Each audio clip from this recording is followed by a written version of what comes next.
5 categories of korban are introduced with the words Zot Torat ... The first is the Olah, the second is the Mincha,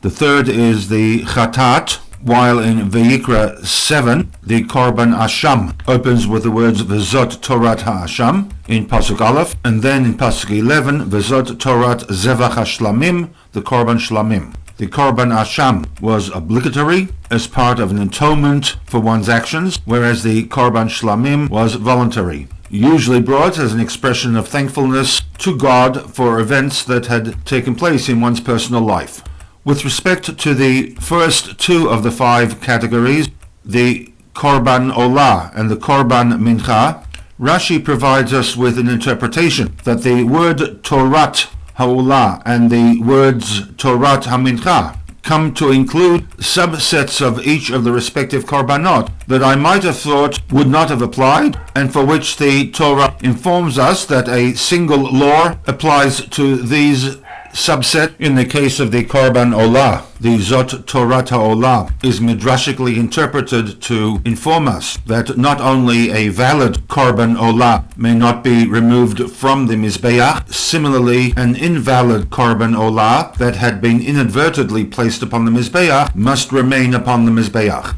The Zot Torat HaMincha is interpreted by Rashi, drawn from the Torat Kahanim, to inform us that the mincha offering brought by a Kohen, which differs to that of the minchat offering brought by the nation as a whole, was nevertheless comprised of flour, oil, and the besamim, the spices, although the oil and the besamim is not mentioned with respect to the Kohen's korban mincha. With respect to the remaining 3 categories of korban in which the words Zot Torat is used, no commentary is offered by Rashi in providing us with an explanation for what it is that the equalizing factor of the words Zot Torat come to include. And this brings us to the core question that the Rebbe in the SICHAH addresses, that if Rashi felt there was a need to provide a commentary, an explanation for the use of the words Zot Torah for the first 2 of the 5 korban categories, the